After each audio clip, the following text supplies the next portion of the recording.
Again good evening.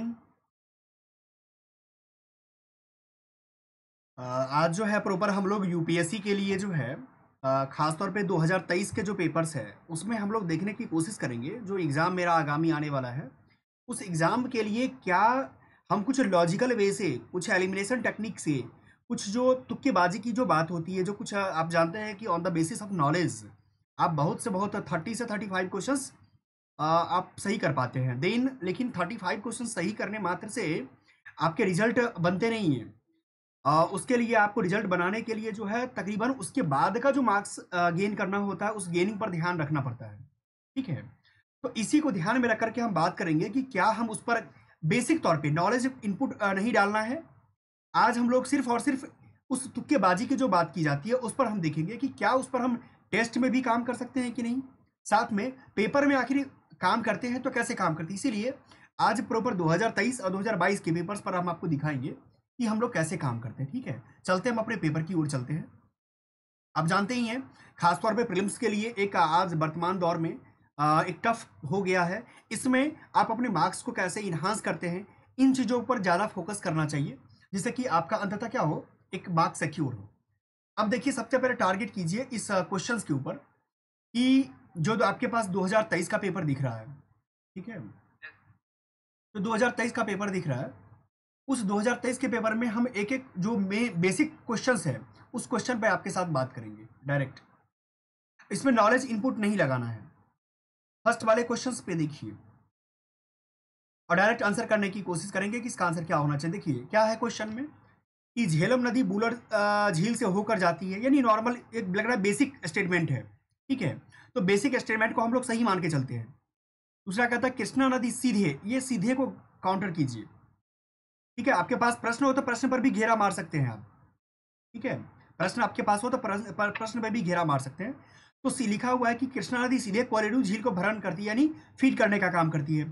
तो हम लोग सीधे यानी ट्रिक्स हो गया, क्या हो गया, ट्रिक्स हो गया कि सीधे डायरेक्ट की बात कर रहा है, इसीलिए हम इसको फर्स्ट टाइम में गलत मान के चलेंगे। दूसरा बात, गंडक नदी के विसर्पण से कांवड़ झील निर्मित होता है, तो क्या पता गंडक की जगह पे कोई और नदी भी हो, मुझे आइडिया नहीं है, बट गंडक चेंज करने का तो ऑप्शन है ना। गंडक की जगह पे सोन नदी हो सकता है, गंडक की नदी में बूढ़ी गंडक हो सकता है, गंगा, कुछ भी।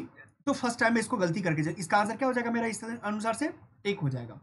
अब हम चलते हैं डायरेक्ट, अब हम चलते हैं इस पर चलते हैं। अब देखिए एक चीज, क्वेश्चन को 5वां नंबर क्वेश्चन देखिए, हम सिर्फ ट्रिक्स पर बात करते हैं।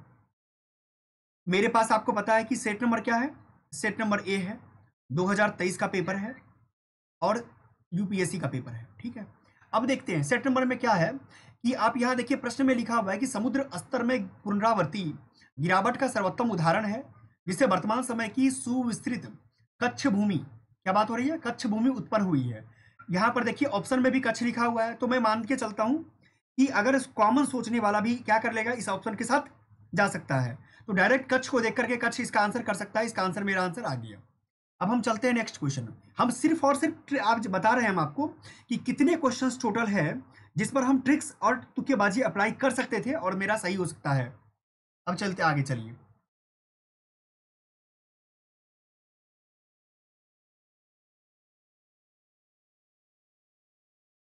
अब देखिए इस क्वेश्चन को देखिए, 11 नंबर क्वेश्चन को देखिए। लिखा कथन एक में कहता है कि भारत जो है अपने पास यूरेनियम निक्षेप यानी डिपॉजिट्स होने के बावजूद अपने अधिकांश विद्युत उत्पादन के लिए कोयले पर निर्भर है। जो आपको पता है कि भारत में खास करके एनर्जी का जो प्रोडक्शन हो रहा है वो कोयला बेसिस है हमारे यहाँ ज़्यादा, बिल्कुल सही है।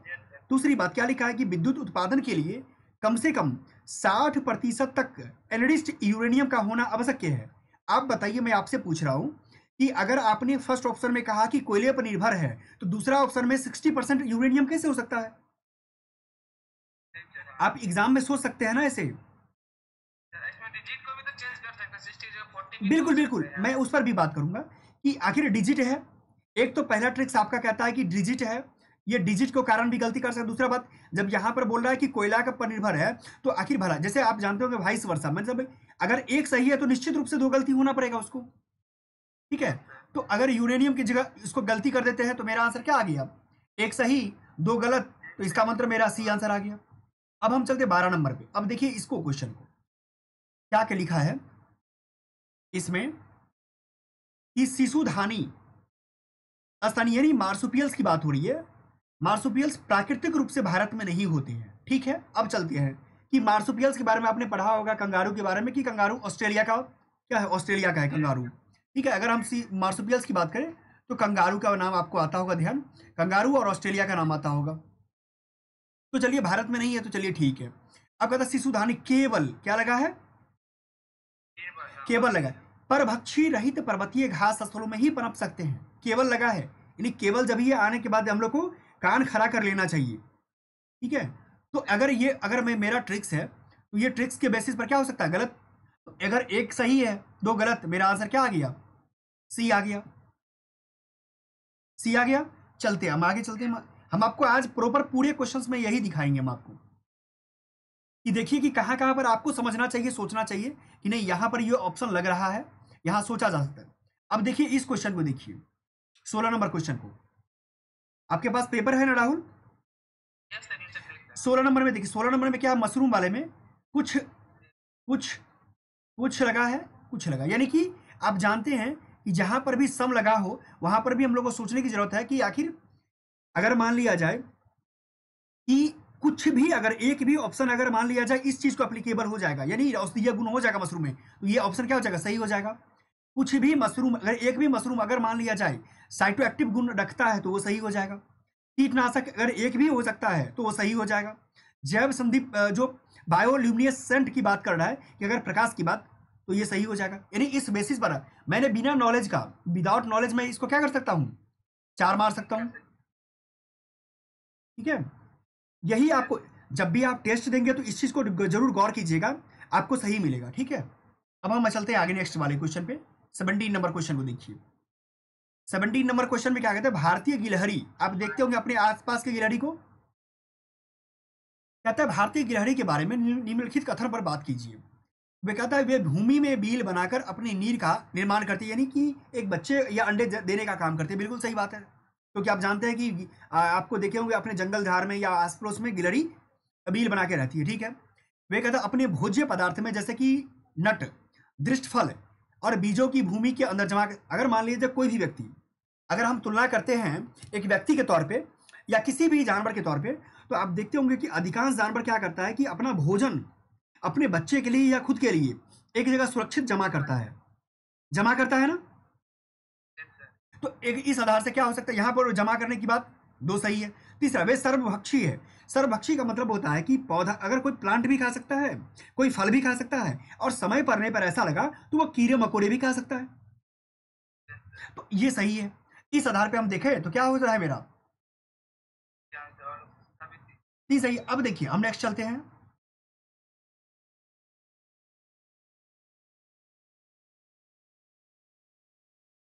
अब देखिए 18 नंबर क्वेश्चन को गौर कीजिएगा। 18 नंबर में सेम आपको रिपीट क्वेश्चन नजर आएगा, कुछ कुछ कुछ आप भी अपने अपनी नोटबुक में, अपने जो आपका क्वेश्चन पेपर है प्रीवियस ईयर का, उसमें आप इसको अंडरलाइन कर लीजिए कि कुछ सूक्ष्म जीव जल के क्वथनांक के ऊपर तापमान वाले वातावरण में पनप सकते हैं, कुछ सूक्ष्म जीव हिमांक के नीचे वाले के, मतलब पढ़ना भी नहीं पड़ा, समय आपका बच गया, डायरेक्ट मार दीजिए 3 आपका। ठीक है, अब हम आगे चलते हैं। अब ये देखिए, अब आपको जानते हैं कि क्या लिखा है कि एरोसॉल, फोम एजेंट, अग्निमंदक, लुब्रिकेंट, 4 ऑप्शन दिया हुआ है, आपको पता है। 4 ऑप्शन में लिखा है कितनों को बनाने में, यानी सभी को बनाने में हाइड्रोफ्लोरो HFC हाइड्रोफ्लोरोकार्बन प्रयुक्त होता है। आप जानते हैं कि जितने भी साइंस के, खासकर साइंस एंड टेक और ईबीएस के क्वेश्चन, ईबीएस वाले क्वेश्चन में आपको 4 ऑप्शन मारने की संभावना होती है। आप कहेंगे कि सर सभी को पढ़ के जाना चाहिए, ये संभव भी नहीं है, लेकिन आपके समझ में तो इतनी आ रही है ना कि HFC का निर्माण हो सकता है कि हाइड्रोजन से लेकर फ्लोरो से लेकर के कार्बन तक की भूमिका हो सकता है, इसीलिए 4 मार के चलिए, और फाइनल आंसर आपका सी, यानी 4 ऑल ऑफ दीज सही हो सकता है। अब हम आपको और दिखा रहे हैं, आप काउंट लास्ट में मुझे बताइएगा कि सर कितने क्वेश्चंस इस बेसिस से बिना नॉलेज का भी सही कर सकता है लोग। अब देखिए यहां पे क्या लिखा है, यहां लिखा है कि 21 नंबर क्वेश्चन में कि आधारिक संरचना निवेश न्यास इनविट्स में जमा डिपॉजिटरी में से हुई ब्याज की आय जो कि उसके निवेशकों को वितरित की जाती है। निवेशक को जो इन्वेस्टर्स होते हैं, मान लिया जाए आपकी कोई कंपनी है, इनविट्स के माध्यम से आपने क्या किया, इसमें इन्वेस्टमेंट किया, कोई कंपनी में इन्वेस्टमेंट किया, ठीक है, चाहे आप शेयर लेकर के इन्वेस्ट करते हैं। अगर मान लिया जाए कोई कंपनी खुली तो आप क्या करते हैं, इक्विटी लेते हैं, शेयर लेते हैं, ठीक है, शेयर लेते हैं। तो शेयर लेते हैं तो उसमें अगर शेयर के माध्यम से जो आपके आमदनी हुआ, आप कहते हैं कि या कर से छूट प्राप्त है या किंतु लाभांश कर योग होता है, बिल्कुल सही बात है। वो जो आपको मिलता है लाभांश, जो आपका डिविडेंड होता है, क्या बोलते हैं इसको, डिविडेंड बोलते हैं। डिविडेंड पर क्या होता है, कर योग, ये टैक्स लगता है, बिल्कुल सही बात है। फिर कहता है कि वित्तीय परिभूतियां, सरफेसी एक्ट के बारे में बात हो रही है, परिसंपत्ति का प्रतिभूतिकरण और पुनर्गठन का प्रतिभूति हित का। अब देखिए इंग्लिश में लिखा हुआ है, ओवरऑल मार के चलिए, क्या है सरफेसी, क्या है सरफेसी अधिनियम 2002। अब बताइए, मैं आपसे पूछ रहा हूं, क्या सरफेसी की जगह पे सेबी अधिनियम नहीं हो सकता है? क्यों होगा, मैं बता रहा हूं। इनविट्स क्या है, एक प्रकार का बॉन्ड है, शेयर है, शेयर है, क्या है, बॉन्ड है। अब शेयर बॉन्ड पर कंट्रोल करने का किसका काम है? नहीं नहीं, सेबी का। किसका काम है? सेबी का काम है। आपको याद होगा इससे पहले भी क्वेश्चन आया हुआ था। जो भी शेयर बॉन्ड डिबेंचर का काम होता है वो कौन रेगुलेट करती है? सेबी करती है। जैसे मान लिया जाए, आप अगर मान लिया जाए अगर म्यूचुअल फंड में इन्वेस्टमेंट करते हैं या शेयर मार्केट करते हैं, तो शेयर मार्केट पे कंट्रोल तो सेबी करती है। तो आपका काम, देखिए ये गलत हो गया आपका। अब जब ये गलत होगा, देखिए स्पष्ट लिखा है, तो गलत अगर हो जाएगा तो एक सही है, दो गलत है, सी ऑप्शन आ गया। अब हम चलते हैं और दिखाते हैं आपको।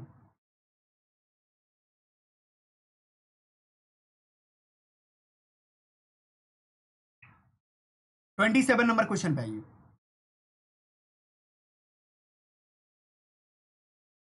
27 नंबर क्वेश्चन में देखिए, 27 नंबर क्वेश्चन में क्या कहता है कि भारत सरकार काले तिल, हम काला गोरा को भूल जाते हैं, अभी थोड़ा देर के लिए हम तिल पर बात करते हैं, ठीक है, तिल पर बात करते हैं। अब जब तिल की बात करते हैं तो आपको पता है कि हमारे देश में कुल मिलाकर के 23 फसलों पर, कितना, 23 फसलों पर एमएसपी दी जाती है। क्या दी जाती है? MSP, minimum support price, minimum support price, ठीक है, न्यूनतम मूल्य, समर्थन मूल्य दी जाती है हमारे यहाँ। अब कहता है क्या, बीजों के लिए न्यूनतम समर्थन, मान लेते हैं 23 का, मुझे याद नहीं है, लेकिन थोड़ा देर के लिए मान लेते हैं कि भाई तिल पर दिया जाता होगा, क्योंकि तिल की खेती जो है अधिकांश तौर पे करता है लोग, ठीक है। अब हम चलते दूसरा ऑप्शन, काले तिल की खेती खरीफ में की जाती है, खरीफ फसल है। अब बताइए, आप जानते हैं कि तिल का प्रयोग जो है हमारे भारत में, या अगर मान लिया जाए आप नॉर्थ इंडिया से बिलोंग करने वाले हैं, तो नॉर्थ इंडिया में मकर संक्रांति जानते फेस्टिवल होता है, ठीक है, और मकर संक्रांति में आप तिल का जो है बना हुआ कुछ उत्पाद खाते हैं, ठीक है। तो वो खाते हैं, अगर मकर संक्रांति होता कब है? जनवरी में होता है। अगर मान लिया जाए जनवरी में होने का मतलब है कि वो सामान पक गया होगा, आपके पास घर में आ गया होगा, इसका मतलब उसकी जो बुआई हुई होगी वो आपको जून जुलाई में हुआ होगा, तब तो आपको 6 महीने में उसका प्रोडक्ट मिल गया। इसका मतलब कि खेत खरीफ की बात है, तो ये भी सही आपका हो गया। उसके बाद यहां देखिए क्या लिखा है कि कुछ, मैंने आपको क्या बोला है, कुछ देखते ही ध्यान लगाना है, कुछ क्या है, भारत के कुछ जनजातीय लोग, यानी कुछ ट्राइबल, कोई भी मान लिया जाए ट्राइबल लोग काले तिल को बीजों का तेल भोजन पकाने में प्रयोग करता होगा, तो बात सही है। आप सुने भी होंगे तिल का तेल, तिल का तेल क्या हो गया, सभी तीन हो गया। तो आप मुझे बताना कि अब तक में जो आपने सवाल आईएएस का सॉल्व किया, कितना ज्ञान की जरूरत पड़ा? कॉमन, कॉमन, बिल्कुल कॉमन। मैं 2000, इसीलिए मैं 2023 का पेपर दिखा रहा हूं। अब देखो, अभी मैं आपको 100 क्वेश्चन दिखाने वाला हूं। अब ये देखना है आपको, एक ये क्वेश्चन देखो, ये क्वेश्चन क्या कहता है, मान लो जैसे ये 4 ऑप्शन दिया हुआ है। अब मैं आपके, अब एक यूपीएससी के नजरिए से सोचना है आपको। यूपीएससी के नजरिए का मतलब ये होता है बाबू कि यूपीएससी जो है, क्या कोई ऑप्शन बनाती है 4 ऑप्शन, तो क्या 4 में 4 सही होने की संभावना होती है? इस टाइप का छोटे छोटे ऑप्शन बना रही है, तो वो क्या करेगा, एक ऑप्शन कोई गलती बना देगा, 4 में 2 गलती बना देगा, ठीक है। मैं ट्रिक्स देख रहा हूं आपको, ये मैं आपको अगेन मैं ट्रिक्स बता रहा हूं। अगर इस तरह से ऑप्शन बना रहा हो यूपीएससी तो आप गौर करना कि 4 में 4 सही नहीं होते हैं, तो 4 का 4 कैंसिल और एक भी कैंसिल, यानी अगर छोटा छोटा ऑप्शन बना रही है यूपीएससी, इसका मतलब है इसमें लोचा है, कोई ना कोई एक चीज ऐसा है जो गलती किया है वो।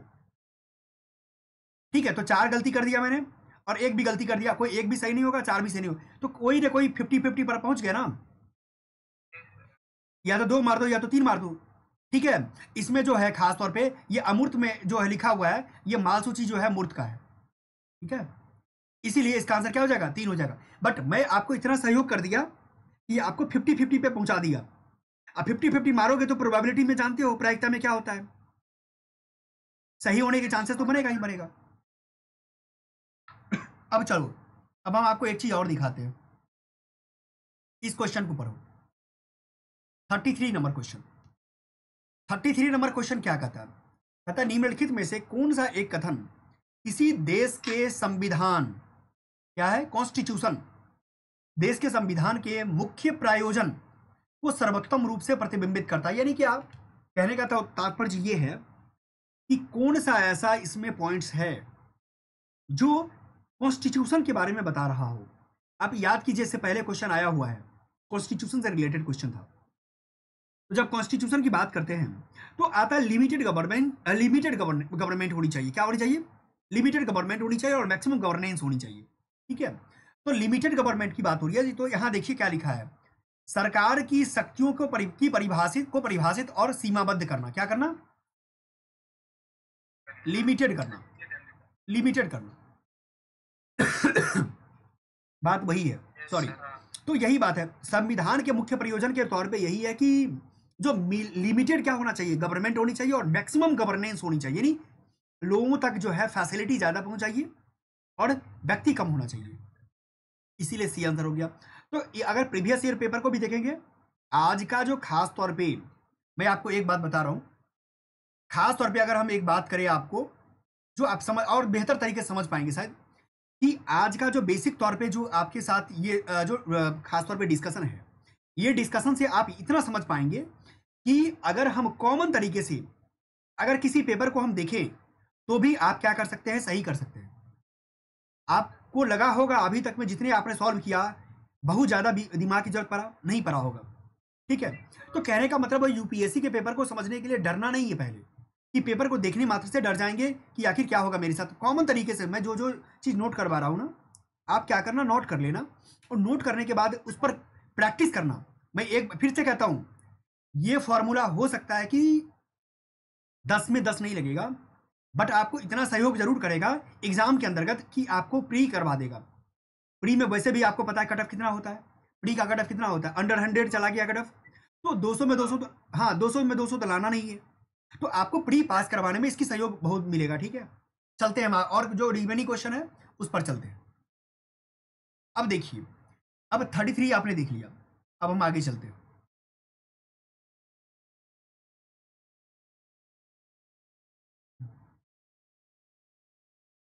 अब ये 36 नंबर क्वेश्चन को देखिए, 36 नंबर क्वेश्चन क्या है, 36 नंबर क्वेश्चन कहता है कि यदि भारत के राष्ट्रपति का निर्वाचन भारत के उच्चतम न्यायालय द्वारा शून्य घोषित कर दिया जाता है, मान लेते हैं कि आपके देश में जो है राष्ट्रपति जी का इलेक्शन हुआ, उसमें उस हाई सुप्रीम कोर्ट ने उसको शून्य घोषित कर दिया, तो ऐसे विनिश्चय की तिथि से पूर्व राष्ट्रपति के पद के कर्तव्यों के निष्पादन में राष्ट्रपति के द्वारा किए गए सभी कृत विधि मान्य हो जाते हैं।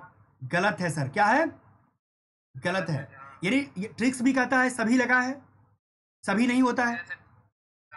दूसरा कहता है, देखिए भारत के राष्ट्रपति के पद के लिए निर्वाचन इस आधार पर मुलतवी किया जाता है, मुलतवी मतलब निष्कासन कर देना, छोड़ खत्म कर देना, कि कुछ विधानसभाएं विघटित हो गई है और उसके निर्वाचन अभी शेष हैं। गलत है सर, गलत है।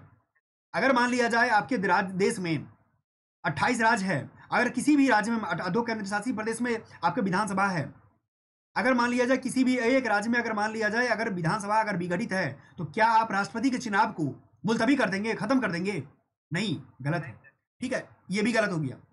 वो तीसरा पढ़िए, कोई विधेयक भारत के राष्ट्रपति को प्रस्तुत किए जाने पर संविधान द्वारा विहित की गई समय सीमा के अंदर राष्ट्रपति को अनुमति देनी होती है। कोई जरूरी नहीं है सर, कोई जरूरी नहीं है। राष्ट्रपति जी चाहे तो अपने पास पॉकेट वीटो के तौर पे अपने पास क्या कर सकती है, रख सकती है। ये भी गलत हो गया।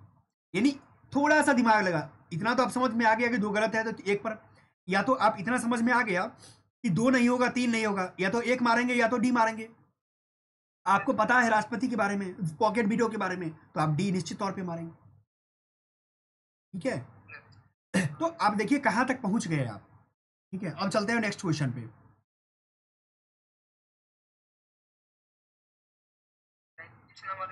हाँ यहाँ देखिए, नहीं नहीं, हम आपको वो क्वेश्चन बता रहे हैं जिसमें नॉलेज नहीं लगाना पड़ेगा आपको, आपको नॉलेज नहीं लगाना है।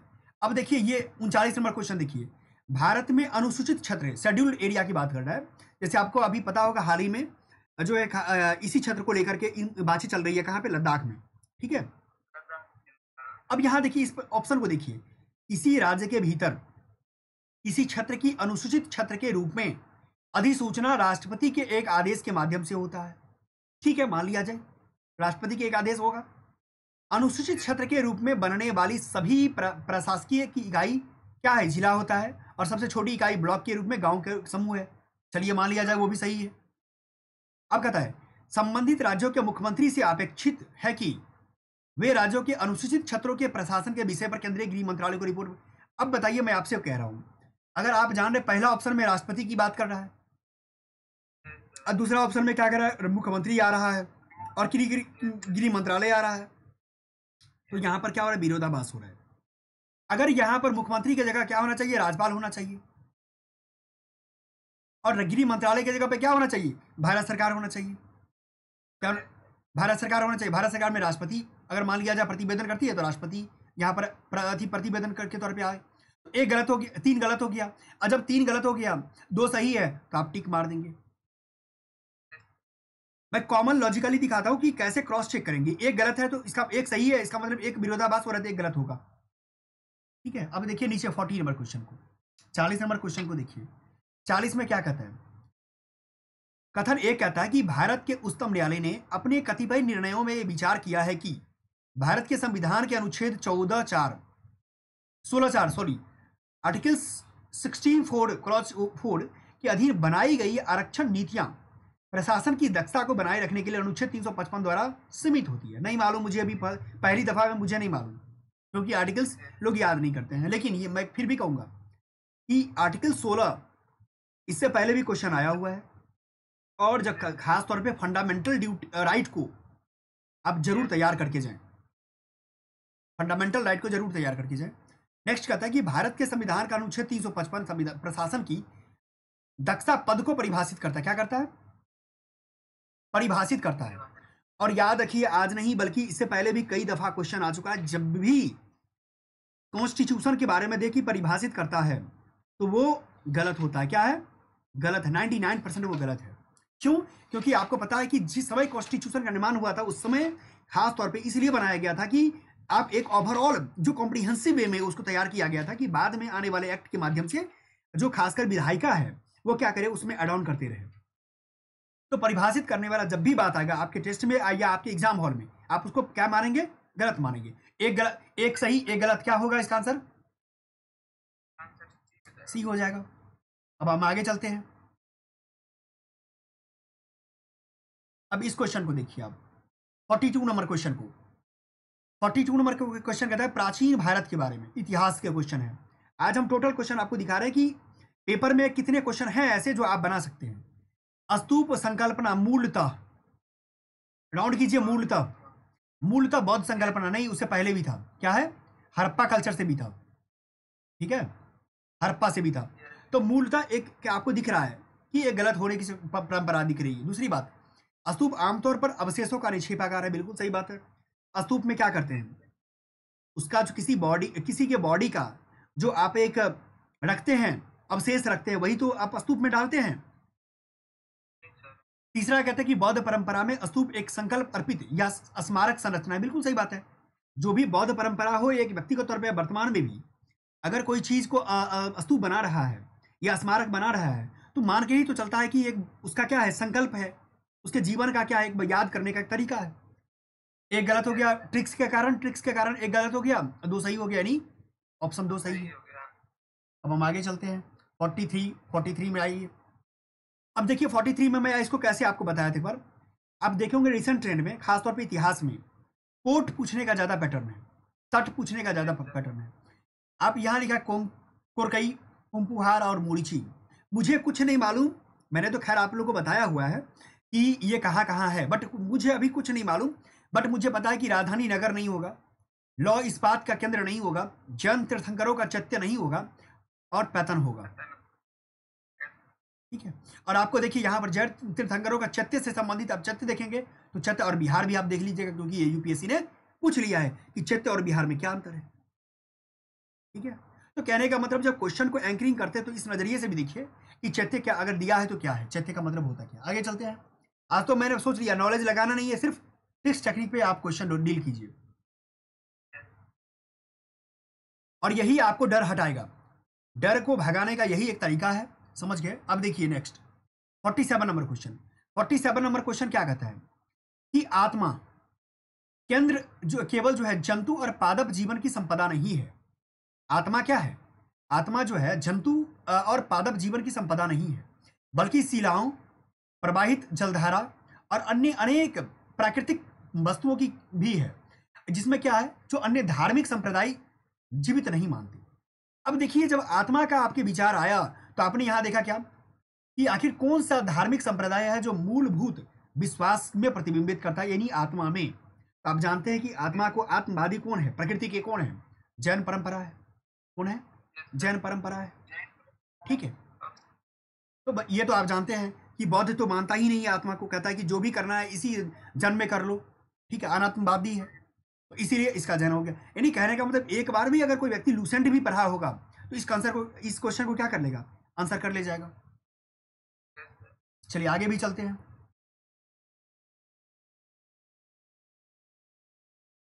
इस क्वेश्चन को देखिए 50 नंबर क्वेश्चन को। 50 नंबर क्वेश्चन क्या कहता है कि निम्नलिखित में से किस एक्ट के द्वारा बंगाल के गवर्नर जनरल को भारत के गवर्नर जनरल के रूप में अभिषित किया गया है। तो आपको तो पता है कि ये जो रेगुलेटिंग एक्ट है, पिट्स इंडिया एक्ट है, चार्टर्ड एक्ट है 1793 का, और 1833 का चार्टर्ड एक्ट है। ये कितना नॉर्मल क्वेश्चन है और ये बेसिक क्वेश्चन तो लोग करके ही जाता है, और इसका आंसर आपको पता ही है क्या आंसर है इसको। ठीक है। 1833 का चार्टर एक्ट में क्या कर दिया, भारत का गवर्नर जनरल इसको बना दिया गया था। तो कहने का मतलब आप देख रहे हैं कि कितने नॉर्मल। आपको लग रहा होगा कि आज आईएएस का पेपर सर सॉल्व नहीं करवा रहे हैं, आज जो है सो एकदम से लोअर लेवल का पेपर सॉल्व हो रहा है आपके सामने। ज्यादा कभी कभार आईएएस के पेपर को देख करके भी लोग डर जाता है, समझिए। हाँ यहाँ देखिए, अब एक क्वेश्चन ये देखिए 52 नंबर क्वेश्चन। 52 नंबर क्वेश्चन कहता है एनीमिया के बारे में। और आपको पता है एनीमिया के बारे में आपने कभी सुना भी होगा गलती से, तो आपको पता होगा कि शरीर में खून की कमी हो जाता है, खून की कमी हो जाती है, इतना तो आप जानते ही हैं। तो खून की कमी के बारे जब ये आपके ध्यान में आया तो लोग खून की कमी, खून को बढ़ाने के लिए क्या लेगा, आयरन का टेबलेट लेगा, आयरन फोलिक एसिड लेगा, क्योंकि पता है कि खून की कमी आरबीसी के कारण, और आरबीसी का खून का रंग हीमोग्लोबिन के कारण लाल होता है। और यहां देखिए क्या लिखा, कैल्शियम की प्रचुरता। तो यहां क्या होना चाहिए, आयरन होना चाहिए, आयरन होना चाहिए। तो आयरन हो गया तो एक गलत आपका हो गया। अब देखिए, अब कहता है कि इसमें शिशु जन्म के समय देरी से रज्जु बंद करने के लिए अभियान था। अब देखिए और आगे देखिए, इसमें बच्चों और किशोरों को निर्धारित अवधियों के कृमि मुक्ति के लिए था। अब एनीमिया की बात हो रही है, बात क्या हो रही है, एनीमिया का। यहाँ देखिए इसमें मलेरिया, हीमोग्लोबिनेथी, फ्लोरोसिस पर विशेष ध्यान देने के लिए स्थानिक बस्तियों में एनीमिया के गैर पोषण कारणों के लिए ध्यान क्या करना होता है, दीना। अब बताइए इसका क्या होना चाहिए आंसर। एक कॉमन आप सोच के बताइए, कॉमन सोच के बताइए।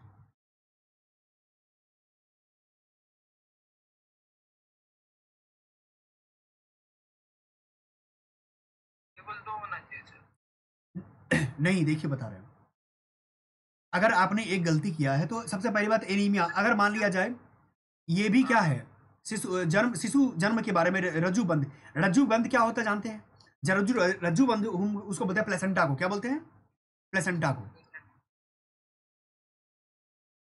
जिससे अगर बच्चा, कोई भी बच्चा, पेट में जो बच्चा होता है, माँ के गर्भ में जो बच्चा होता है, वो बच्चा माँ से जिस प्रकार खाना प्राप्त करता है उसको प्लेसेंटा बोलते हैं। क्या बोलते हैं? उसको प्लेसेंटा बोलते हैं। ठीक है। और जन्म के समय क्या किया जाता है? हमारे जो एएनएम, जो हमारे डॉक्टर्स, सहायिका डॉक्टर होती है, उसके द्वारा क्या किया जाता है? कट किया जाता है आफ्टर बेबी बर्थ के बाद। ठीक है। तो ये जो क्या लिखा है इसमें, शिशु जन्म के समय देरी से रज्जु बंद करने के लिए अभियान। बिल्कुल ठीक। अब इसी प्रकार से इसका क्या होगा? 3 का 3 आंसर होगा। ठीक है। अब हम आगे देखते हैं, हम आपको और बता रहे हैं।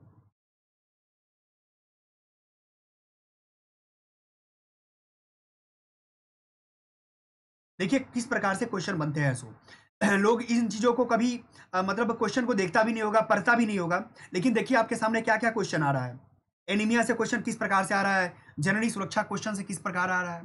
तो कहने का मतलब आप कभी ये नहीं कह सकते हैं कि आपके आईएएस के पेपर में कौन क्वेश्चन किस प्रकार से आना है। अब देखिए ये क्वेश्चन 58 का क्वेश्चन क्या लिखा है? बैलिस्टिक मिसाइल, साइंस का क्वेश्चन है। बैलिस्टिक मिसाइल अपनी पूरी उड़ान में अवध्वनिक चाल की प्रधार नोदित होती है। देखिए हिंदी कितना क्लिष्ट है, ये भी समझना है। हिंदी कितना क्लिष्ट हिंदी है वो देखिए। प्रधार नोदित होती है, जबकि क्रूज मिसाइल जो है केवल उड़ान के आरंभिक चरण में रॉकेट संचालित होती है। दूसरा कहता है कि अग्नि 5 के मध्यम दूरी की पराध्वनिक क्रूज मिसाइल है, जबकि ब्रह्मोस जो है ठोस ईंधन चालित अंतर महाद्वीपीय बैलिस्टिक मिसाइल है। अब एक चीज और यहां सीखिए, स्वेप, ऑप्शन स्वेप क्या करता है कि इसका बात जो है यहां कर देता है और इसका बात जो है यहां कर देता है। ठीक है। तो इस आधार पे क्या हो गया? दोनों दोनों गलत हो गया आपका।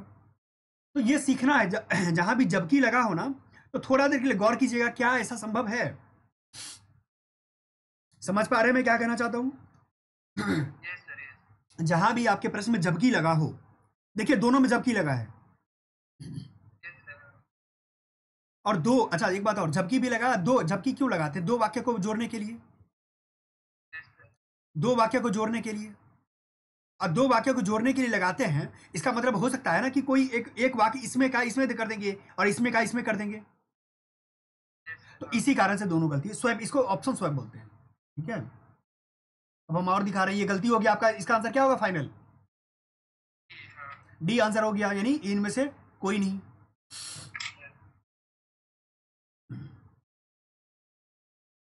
और यही चीज आपको प्रैक्टिस, अपने प्रैक्टिस पेपर में भी यूज करना है।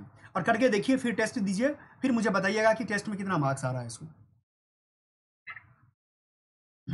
आप 60 नंबर क्वेश्चन देखिए। 60 नंबर क्वेश्चन क्या कहता है कि हरित हाइड्रोजन के बारे में क्वेश्चन है। इसे आंतरिक दहन के लिए ईंधन के रूप में सीधे इस्तेमाल किया जाता है। फिर कहता है इसे प्राकृतिक गैस के साथ मिलाकर ताप और शक्ति जनन के लिए ईंधन के रूप में इस्तेमाल किया जाता है। फिर कहता है इसे वाहन चालन के लिए हाइड्रोजन ईंधन प्रकोष्ठ, आप जानते हैं ये सही है, ये सही है। अब यहां बात आ रही है सीधे को लेकर के कि आंतरिक दहन के लिए ईंधन के रूप में सीधे प्रयोग हो सकता है ऑप्शन के रूप में। यहां पर एक डायलेमा है, एक गलती भी है। ठीक है, क्योंकि यहां ट्रिक्स काम कर रहा है ना। एक गलत है, दो सही है। तो ये सी, जब जब भी इस टाइप का वर्ड आए ना, इस वर्ड को एक क्या कीजिए, आप एक कॉपी में नोट कर लीजिए। ठीक है। जब भी आपको ये वर्ड दिखे तो एक बार रुकना है प्रश्न के ऊपर कि क्या सच में ये सही है कि गलत है। अब इसी जगह ये क्वेश्चन को देखिए, 62 नंबर क्वेश्चन को कहता है पृथ्वी के वायुमंडल के संदर्भ में निम्नलिखित कथनों पर कौन सा कथन सही है। आप कहते हैं कि क्वेश्चन में जब भी कोई सा डेटा आए तो डेटा को ध्यान रखना चाहिए। अब देखिए यहां पर भूमध्य रेखा के पर प्राप्त होने वाले सूर्यताप की कुल मात्रा ध्रुवों पर प्राप्त होने वाले सूर्यताप की कुल मात्रा की 10 गुनी है। डेटा किसी को पता है? नहीं पता है, गलत होगा। फिर कहता है अवरक्त किरणें सूर्यताप के लगभग 2/3 भाग है। डेटा है, गलत है। फिर कहता है या डी ऑप्शन पर अवरक्त तरंगे इंफ्रारेड सौर विकिरण की विद्युत चुंबकीय तरंगों के दृश्यमान स्पेक्ट्रम का भाग है। भाई साहब दृश्य, आप जब देखेंगे विद्युत spectrum, electromagnetic wave, EM wave, EMW पढ़ेंगे तो यहाँ पर जो 7 जो है गामा किरण से लेकर के जो यहाँ पर खासकर रेडियो वेव तक है। गामा हो गया, एक्स रे हो गया, यहाँ पर विजिबल हो गया, ठीक है, यूवी हो गया, ये विजिबल वाला हो गया प्रकाश जिसको बोलते हैं। फिर इंफ्रारेड हो गया, फिर माइक्रोवेव हो गया। ठीक है, ये जो सभी है यहाँ पर बोलता है ये इंफ्रारेड अलग है और विजिबल प्रकाश अलग है, तो ये दोनों एक का भाग कैसे हो सकता है? गलत है ना। तो आपका क्या हो गया, एक सही हो गया। अवरक्त किरणें जो है निचले वायुमंडल के संकेंद्रित जलवाष्प द्वारा बृहत रूप से अवशोषित करते हैं, इसलिए तो पृथ्वी आपका क्या होता है, गर्म होता है। क्या होता है? गर्म होता है। तो आपका ये भी हो गया। थोड़ा सा मैंने नॉलेज की बात कर दिया यहाँ पे, बाकी नॉलेज की बहुत ज्यादा जरूरत थी नहीं। अब देखिए आगे चलते हैं।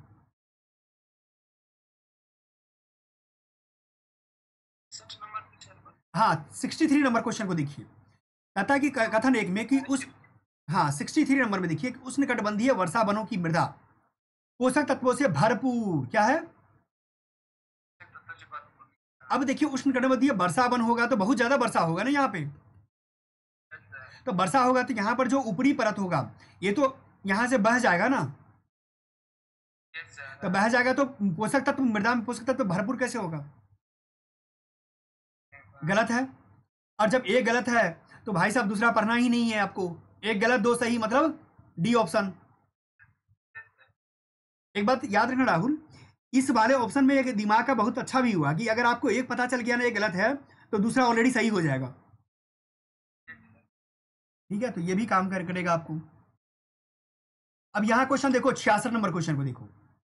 66 नंबर क्वेश्चन को पढ़िए कि भारत में कोयला आधारित, अब देखिए आपके लिए आज का दूसरा क्वेश्चन है कोयला पे। आप देखा होगा कि आपने शुरुआत में भी क्वेश्चन था इसका, फर्स्ट या सेकंड क्वेश्चन। हाँ यहां देखिए, भारत में कोयला आधारित तापीय शक्ति संयंत्र पर विचार करना है आपको कि उनमें से किसी में भी समुद्र, किसी में भी समुद्र जल का उपयोग नहीं होता। भाई साहब कितने निगेटिव लिखोगे? मान लिया जाए कहीं पर भी कोयला आधारित तापीय संयंत्र में समुद्र का जल उपयोग कर दिया तो ये ऑप्शन गलत हो गया, गलत हो गया। उनमें से किसी में भी, देखिए फिर भी उनमें से कोई भी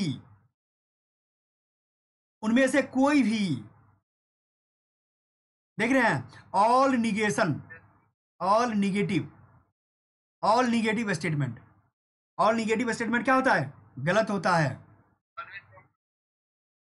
क्या हो गया आपका आंसर? बताओ, बहुत बहुत दिमाग लगाना पड़ा, पढ़ने बहुत किताब पढ़ना पड़ा आपको।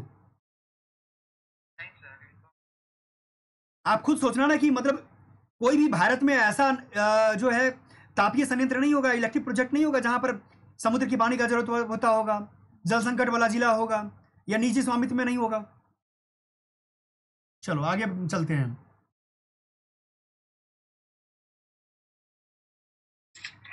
69 नंबर क्वेश्चन देखो।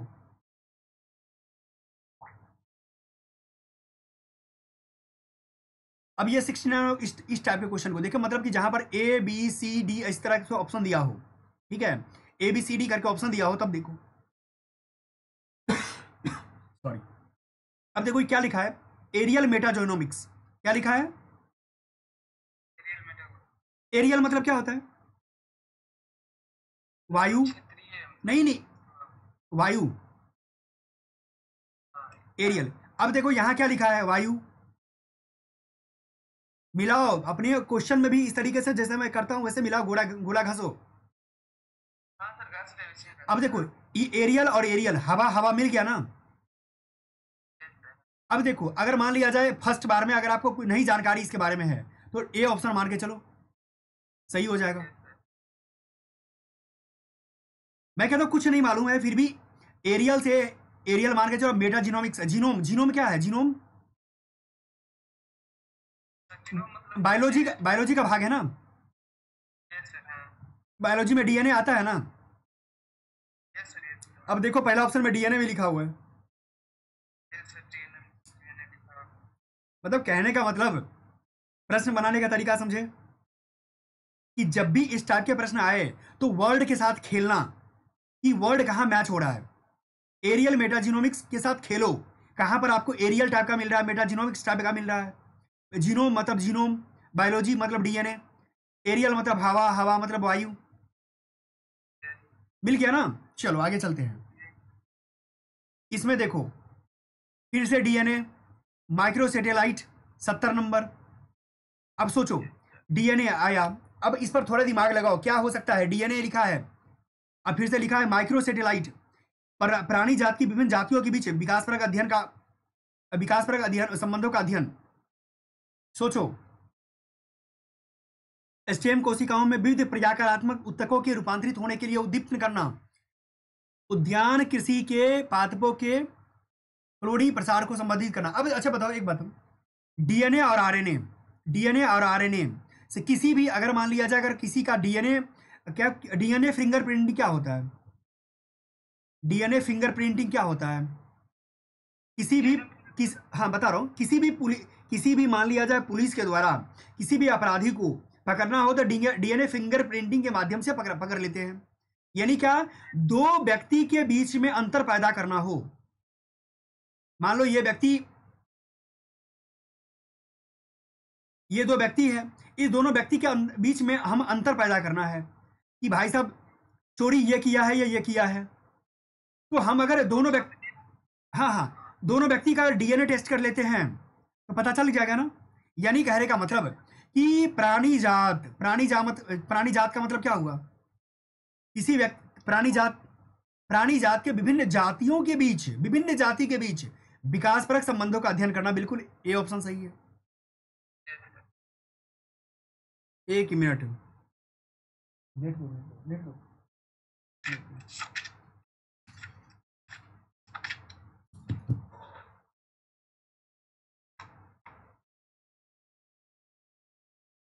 ठीक है, तो आप देख पा रहे हैं किस तरीके से क्वेश्चन का हम लोग काम करते हैं। अब हम आगे चलते हैं, ठीक है।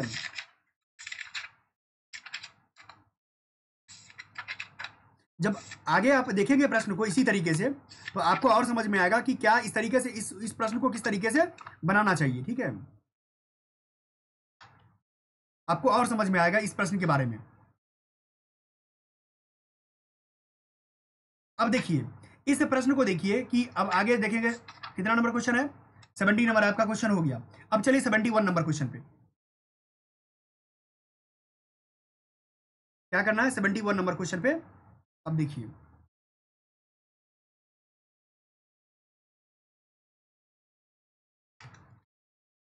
सेवेंटी वन नंबर क्वेश्चन देखिए। 71 नंबर क्वेश्चन में क्या कहता है कि भारत के संदर्भ में निम्नलिखित कथनों पर विचार करना है। तो भारत के संदर्भ में विचार करना है, एमएसएमई को लेकर के क्वेश्चन है। आपको पता है कि जब एमएसएमई के नियमों में परिवर्तन हुआ था उस बार भी ये क्वेश्चन पूछा गया था, फिर से क्वेश्चन पूछा गया। तो आप कहते हैं कि सर डेटा को पहली बार में गलत मानना चाहिए क्या राहुल? तो अब यहां देखो, तो डेटा को गलत मानना, डेटा को हम अगर कहते हैं तो डेटा के अनुसार हम लोग यहां भी देख लेंगे, ठीक है। क्या करेंगे डेटा को? 1 मिनट,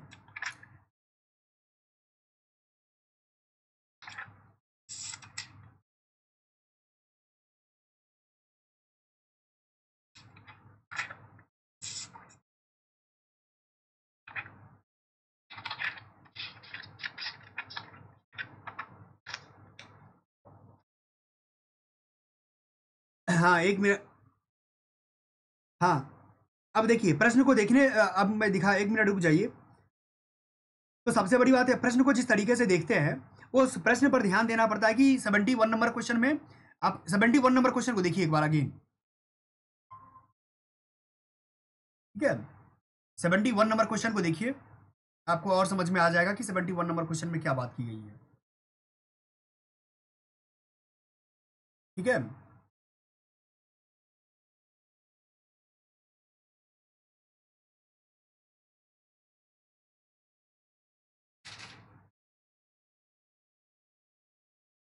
हम्म।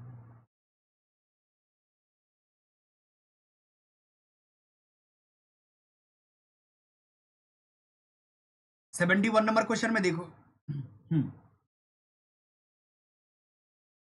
आ गया। 71 नंबर क्वेश्चन में आपने क्या कहा कि सर अगर मान लिया जाए ऑप्शन में अगर देखा जाए तो ये मेरा एमएसएमई का क्वेश्चन है और फर्स्ट ऑप्शन में कुछ डेटा की बात हो रही है, तो डेटा को मैं क्या मानूंगा? गलत मानूंगा। तो डेटा को गलत मानेंगे तो एक गलत कर दो, और इस बारे में एक गलत करने से क्या हो जाएगा? ऑलरेडी 2 सही हो गया, तो मेरा ऑप्शन आ गया। कि सूक्ष्म लघु मध्यम उद्यमों को दिए गए सभी बैंक ऋण प्राथमिकता क्षेत्र के अधीन आते हैं। बिल्कुल सही बात है। एमएसएमई वाले को दिए जाते हैं ना, तो उसको हम लोग क्या मानते हैं, प्राइमरी सेक्टर लैंडिंग मानते हैं। प्राइमरी सेक्टर लैंडिंग में जो दिया जाता है, आप जानते हैं कि 40% देता है, वो 40% जो है अपने ऋणों का वही चीज लोन है, 40% लोन देते हैं हम लोग। ठीक है, अब हम आगे चलते हैं। आपने 71 देख लिया, अब 74 को देखिए। हाँ बोलिए।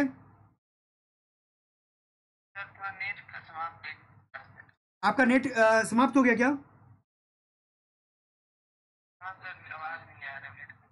अच्छा कोई बात नहीं, नेट खत्म हो गया, कोई बात नहीं, हम रिकॉर्ड करके आपको सेंड कर देंगे वीडियो, ठीक है, आप एग्जिट हो सकते हैं।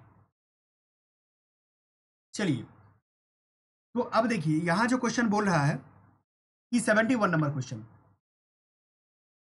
तो 74 नंबर क्वेश्चन पे चलते हैं। 74 नंबर क्वेश्चन में क्या कहता है कि 74 नंबर क्वेश्चन में कहता है, 74 नंबर क्वेश्चन में क्या दिया कि हाँ, स्वयं सहायता समूह, सेल्फ हेल्प ग्रुप के बारे में, कि सेल्फ हेल्प ग्रुप जो है कार्यक्रम मूलतः भारतीय स्टेट बैंक, मूलतः, अगेन मैंने इससे पहले भी दिखाया था कि ट्रिक्स को पकड़ना है, ट्रिक्स का पढ़ना कि मूलतः जहां भी लगे वहां पर कान को चौकन्ना कर देना है कि कुछ ना कुछ माजरा चल रहा है यहाँ पे। मूलतः भारतीय स्टेट बैंक द्वारा वित्तीय रूपों में वंचितों को लघु ऋण प्रदान किया जाता है। क्या पता भारतीय स्टेट बैंक के बदले में कोई और बैंक भी हो, वहां पे नाबार्ड भी हो सकता है। क्या हो सकता है? नाबार्ड भी हो सकता है, इसीलिए पहला गलत है। दूसरा कहता है कि किसी सेल्फ हेल्प ग्रुप में समूह के सभी सदस्य उस ऋण के लिए उत्तरदायित्व लेते हैं जो ऋण कोई अकेला सदस्य लेता है। बिल्कुल बात है, सभी लोग उसके लिए रिस्पॉन्सिबल होते हैं।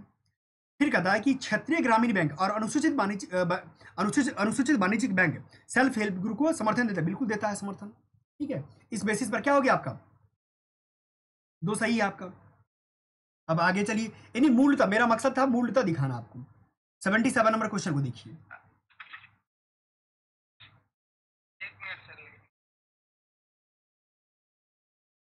सेवेंटी सेवन नंबर क्वेश्चन में क्या कहता है कि भारत के संविधान के अनुसार, क्या है, भारत के संविधान के अनुसार जो है केंद्र सरकार का यह दायित्व है कि वह राज्यों को आंतरिक विक्षोभ से बचाए। बिल्कुल सही बात है। क्या करना है, अगर मान लिया जाए कोई आंतरिक विक्षोभ आता है तो उसको बचाने का कर्तव्य है भारत सरकार को। फिर कहता है कि भारत का संविधान राज्यों को निवारक निरोध में रखे जा रहे किसी व्यक्ति को विधिक काउंसिल उपलब्ध कराने के लिए छूट प्रदान करता है। बिल्कुल सही बात है। फिर कहता है कि आतंकवाद निवारण अधिनियम 2002 के अनुसार पुलिस के समक्ष अभियुक्त की स्वीकृति को साक्ष्य के रूप में प्रयुक्त नहीं किया जा सकता। अब देखिए, जब आप देखते हैं इस क्वेश्चनों को तो आपको लगता होगा कि इस क्वेश्चन में क्या होना चाहिए, तो निगेटिव की बात भी हो रही है। क्या हो रही है? नहीं किया जा सकता। यहां पर देखिए, नहीं किया जा सकता, निगेटिव है, यानी, और निगेटिव क्या है, गलत होता है। तो इसीलिए क्या होगा इसका आंसर,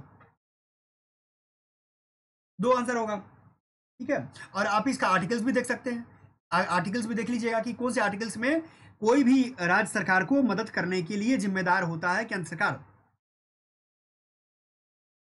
चलिए साहब, 77 आपका हो गया। अब चलिए 78 को देख लेते हैं।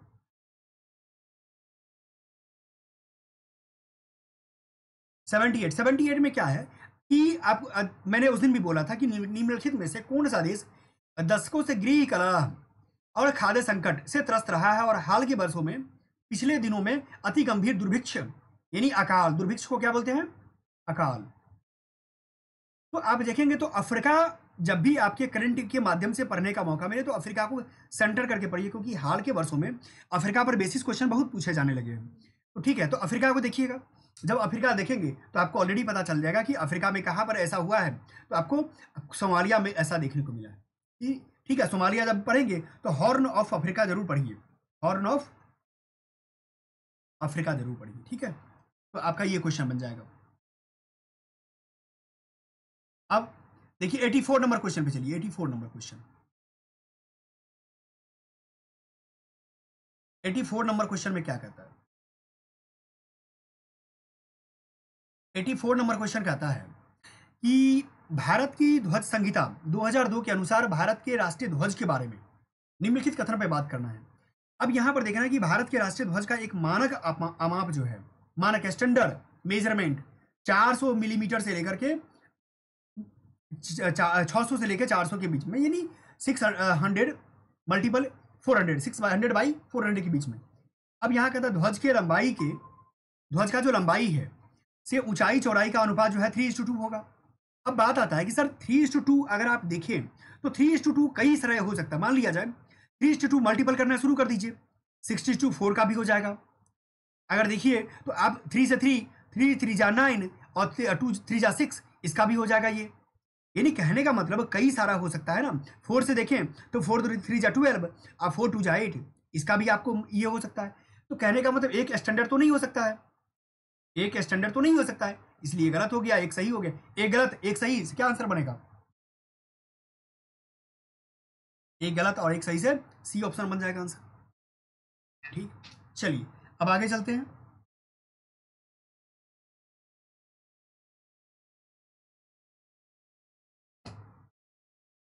एटी 86 नंबर क्वेश्चन को देखिए। 86 नंबर देखिए, 86 नंबर क्या कहता है क्वेश्चन में आपको?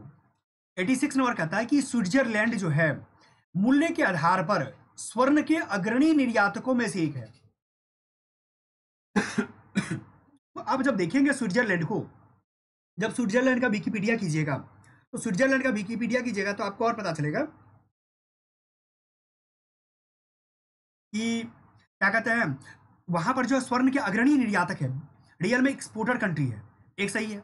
फिर देखिए ये क्वेश्चन में ट्रिक्स क्या कहता है कि स्विट्जरलैंड के पास विश्व का दूसरा क्या लिखा है, विशालतम स्वर्ण स्वर्ण रिजर्व है। यानी क्या हो गया, यहाँ पे डेटा है, डेटा है, और डेटा क्या होता है, गलत होता है। तो आपको देखिए कथन वाले में क्या हुआ, एक सही एक गलत, तो आंसर क्या आ जाएगा? डी आंसर आ गया। ठीक है, अब जो है, अब ये क्वेश्चन देखिए, तो हम आगे चलते हैं। 87 नंबर क्वेश्चन को देखिए। 87 नंबर क्वेश्चन में क्या कहता है कि हाल ही में संयुक्त राज्य अमेरिका यूएसए और यूरोपियन यूनियन ने व्यापार और प्रौद्योगिकी परिषद प्रारंभ की है। ठीक है, मान लिया मुझे नहीं मालूम बट की है, हो सकता है कि की है। अभी हम लोग फर्स्ट टाइम में क्या मान के चलेंगे कि इन्होंने किया होगा भाई साहब। अब कहता है कि नेक्स्ट क्वेश्चन पढ़िए ऑप्शन कथन 2, संयुक्त राज्य अमेरिका और यूरोपियन यूनियन, यह दावा क्या है लिखा हुआ, दावा करते हैं कि ये इसके माध्यम से तकनीकी प्रगति और भौतिक उत्पादन अपने नियंत्रण में लाने का प्रयास कर रहे हैं। दावा गलत है। जब भी ऐसा डोमिनेंट की बात आए तो यह गलत होता है, इसीलिए एक सही एक गलत। फिर से देखिए आपका आंसर आ गया, एक सही एक गलत। अब हम आगे चलते हैं, 88 नंबर क्वेश्चन को देखो। अब आप ही के अनुसार 88 नंबर क्वेश्चन भी बनेगा कि वस्तुओं के वैश्विक निर्यात में भारत का निर्यात 3.2% है। भाई साहब आपने क्या बोला, डेटा गलत है सर, डेटा गलत कर देते हैं। अभी तक मैं बताओ कोई भी डेटा को मैंने सही किया है क्या? डेटा गलत है मेरा, एक गलत एक सही। कुछ सोचना ही नहीं है, पढ़ना भी नहीं है इसको। ठीक है, एक गलत एक सही, एक डेटा गलत है, यानी सी ऑप्शन हो गया। सॉरी सॉरी, इसका डी होगा ना, एक पहला गलत है तो हाँ डी ऑप्शन होगा। चलो आगे चलते हैं। आगे देखिए आप, आगे आपको देखना है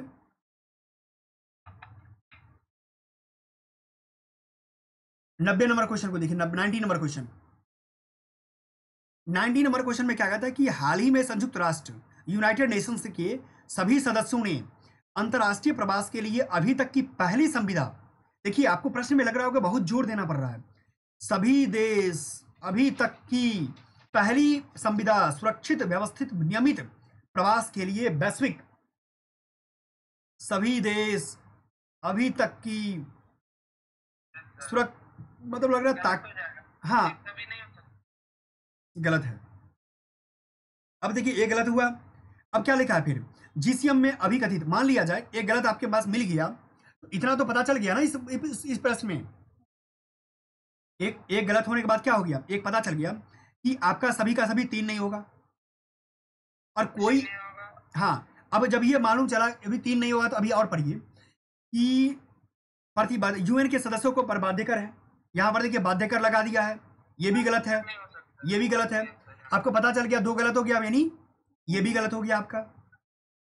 अब चलते हैं जीसीएम एक अपने उद्देश्य या प्रतिबद्धताओं के अंतर्गत आंतरिक प्रवास या आंतरिक रूप से विस्थापित लोगों के लिए कार्य करती है। ठीक है, विस्थापित लोगों के लिए भी कार्य करती है सर। यहां देखिए क्या लिखा है, भी। क्या लिखा है, भी। यानी भी मतलब क्या, प्रेशर देने का काम कर रहा है भी। ये भी आपका गलत हो गया। ऑलरेडी क्या हो गया आंसर इसका, बी हो गया। यानी आपको जो ट्रिक्स की मैं बात कर रहा हूं, जो लॉजिकल वे की बात कर रहा हूं, जो एलिमिनेशन की बात कर रहा हूं, जो तुक्केबाजी की बात कर रहा हूं, आप सब में देख रहे हैं क्या दे रहा है। एक जगह भी लगा रहा है, मतलब प्रेशर देने की काम कर रहा है, एक बाध्यकर बना रहा है, और एक जगह सभी देश बना रहा है। हाँ, अब हम आपको और दिखा रहे हैं आज के इस तुक्केबाजी का लास्ट क्वेश्चन। 96 नंबर क्वेश्चन निकालिए।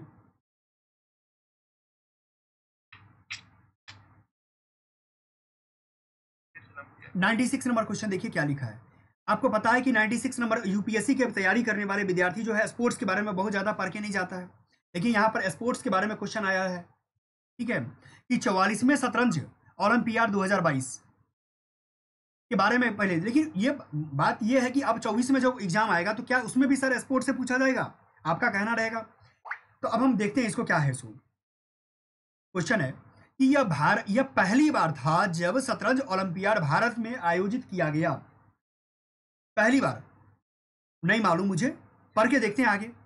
इसे इसके अधिकृत शुभंकर को तंबी नाम दिया गया था, यह भी नहीं मालूम मुझे। फिर कहता है ओपन सेक्शन में जीतने वाली टीम के लिए ट्रॉफी वेरा मेंचिक कप है। अब अगला पढ़ो, चौथा ऑप्शन क्या लिखा है, चौथा ऑप्शन पढ़ो तो।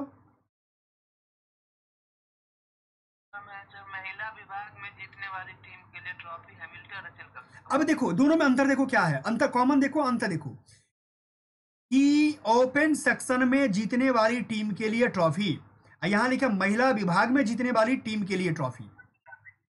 एक जगह लिखा है वेरा मेंचिक, एक जगह लिखा है हैमिल्टन। यानी ये इसको मिल रहा है और ये इसको मिल रहा है। यहां पर भी जो इससे पहले मैंने बात किया था ऑप्शन स्वैप, क्या बात किया था, मतलब ऑप्शन स्वैप की बात की है ना, कि इधर से उधर कर देगा। हो गया, ये खुद में गलती हो गया, ये इसका आंसर क्या हो गया, दो आंसर हुआ। अब जो है आप मुझे आज के मान लिया जाए टोटल क्वेश्चन कितना हो गया आपका, 100 क्वेश्चन पूरा गया ना, मतलब कि देखा जाए तो 96 मैंने क्वेश्चन करवा दिया। अब मुझे बताओ अभी तक में जो मैंने तुक्केबाजी करवाया, कुल कितने क्वेश्चन पे तुक्केबाजी आपने देखा, कुल अगर देखा जाए तो कुल कितने क्वेश्चन पे आपने देखा अभी तक में, जहां पर आपको नॉलेज नहीं लगाना पड़ा, विशेष इसके लिए पढ़ाई नहीं करनी पड़ी आपको। और इस तरीके से प्रीलिम्स अगर यूपीएससी में अगर 24-25 आप दे रहे हैं, कितना क्वेश्चन है, यानी 40 क्वेश्चन, मैं तकरीबन 42 नहीं 40 ही मान के चलता हूं। आपने क्या बोला कि 40 क्वेश्चन के आसपास जो है आपको इस तरीके से आया। ठीक है, आपको क्या किया गया, आपको 40 क्वेश्चन। अब मैं आपसे पूछ रहा हूं 40 क्वेश्चन में आपने ये लगाया तुक्काबाजी, गलत मान लेते हैं, हम मान लेते हैं कि 40 काम नहीं करेगा सर एग्जाम में, हम मान के चलते हैं कि 30 ने 25 काम करेगा, हम 15 क्वेश्चन फिर भी गलती मान के देते हैं। 25 में अगर काम किया तो 25 बराबर कितना हुआ, 50 मार्क्स हो गया ना। और आप आईएएस की तैयारी कर रहे हैं तो क्या आप पढ़ाई नहीं करेंगे, पढ़ाई भी तो करेंगे। तो मान लिया जाए 50 मार्क्स यहां से आ गया, और 50 मार्क्स जो है आप नॉलेज से ले आइए।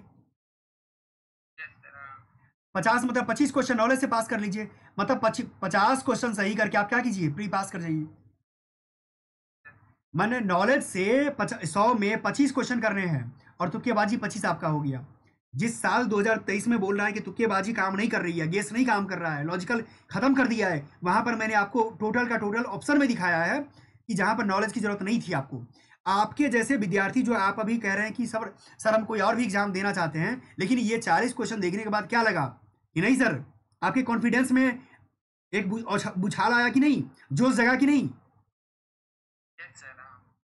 तो 40 क्वेश्चन को आप एक बार नहीं, मेरे पढ़ाने के बाद भी आप 40 क्वेश्चन को देखिएगा, फिर से देखिएगा उसको कि हम सर जी जो है किस किस क्वेश्चन पर जो किस किस पॉइंट पर किस गोला मारे हैं। सीधा होगा, मूलतः होगा, डेटा होगा, कुछ है, सम है, कोई नहीं इसमें से, कहीं पर सीधे लगा दिया है, डायरेक्ट लगा दिया है। तो इन तरीकों से आप देखेंगे तो आपको लगेगा कि नहीं, इससे काम मेरा निकल जा सकता है और हम पास कर सकते हैं। तो आपके दिमाग में जो बात चल रही थी, अब एग्जाम देंगे ना आईएएस का आप? एग्जाम तो देंगे सर, एग्जाम क्लियर करेंगे, एग्जाम तो देना ही है।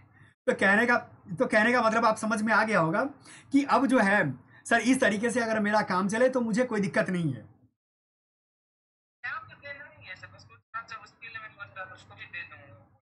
अच्छा, तो इसीलिए इन चीज़ों पर ध्यान रखना है कि जब भी प्रश्न अगर आपसे ऐसा प्रश्न आए तो आप जो 2023 का पेपर जो सबसे टफ पेपर था, उस 2000 टफ पेपर को आप जरूर ध्यान कर लीजिएगा। और ये सारे ऑप्शन पर, जो भी मैं ऑप्शन बता रहा हूँ आपको, इस सारे ऑप्शन पर क्या करना है, एक बार जा करके देख लेना है कि क्या मेरा एग्जाम में सच में सही होने वाला है कि नहीं। ठीक है, और आपको लग जाएगा कि नहीं, मेरा जो है सब कुछ सही हो सकता है, कोई दिक्कत की बात, ज़्यादा तनाव लेने की जरूरत नहीं है, और इस तरीके से प्रीलिम्स का एग्जाम अगर देंगे तो मेरा सब कुछ सही हो सकता है। ठीक है, चलिए, ठीक है। आज के और एक दिन मैं और आपको आके क्या करता हूँ, 2022 का भी क्वेश्चन को इस तरीके से मैं दिखा दूंगा कि 2022 में किस तरीके से है। ठीक है, इसको बाबू मैं अगेन कहता हूं, इसको एक बार नहीं 10 बार देखना। 10 बार जब तक नहीं देखेंगे तो आपको याद नहीं होगा ना। और टेस्ट में भी अप्लाई करो। अप्लाई करने में तो याद रहेगा, हाँ यहाँ ऐसे होता है, यहाँ ऐसे होता है। हाँ, टेस्ट में भी अप्लाई कीजिए और आराम से पढ़ाई कीजिए। देखिए आपका अभी टाइम है, पढ़ने का भी कोशिश कीजिए, ट्रिक्स टेक्निक पर भी काम कीजिए, दोनों तरीके से सफलता मिले। चलिए ठीक है, आज के लिए गुड नाइट।